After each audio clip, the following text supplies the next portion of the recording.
આજરોજ મુસ્લિમ બિરાદરોએ મોહરમ પર્વની ઉજવણી કરી દાહોદ જિલ્લાના જાલોદ નગરમાં મુખ્ય માર્ગો પર ચુસ્ત પોલીસ બંદોબસ્ત સાથે તાજિયાનું જુલુસ કાઢવામાં આવ્યું।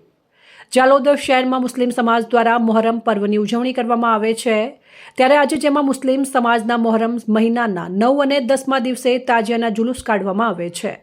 શહેરના તમામ મુખ્ય માર્ગો પર જુલુસ નીકળ્યું હતું। સમગ્ર રાજ્યમાં આજે મુસ્લિમ બિરાદરો દ્વારા મોહરમની ભવ્ય ઉજવણી કરવામાં આવી રહી છે। ઠેર ઠેર કલાત્મક તાજિયા બનાવીને શહેરના માર્ગો પર જુલુસ કાઢવામાં આવે છે, ત્યારે જાલોદ શહેરમાં મુસ્લિમ બિરાદરો દ્વારા કલાત્મક તાજિયાનો જુલુસ કાઢવામાં આવ્યું। જાલોદ શહેરના કસ્બા વિસ્તારથી શરૂઆત કરીને મીઠા ચોક, કોળીવાડા, સ્વર્ણિમ સર્કલ, અર્બન બેંક સહિતના માર્ગો પર તાજિયાનું જુલુસ નીકળ્યું। તેમજ સમગ્ર તાજિયા દરમિયાન જાલોદ પોલીસ દ્વારા તકેદારીના ભાગરૂપે ચુસ્ત પોલીસ બંદોબસ્ત ગોઠવવામાં આવ્યો, તેમજ પોલીસ દ્વારા ખૂબ સારો સાથ સહકાર આપવામાં આવ્યો હતો।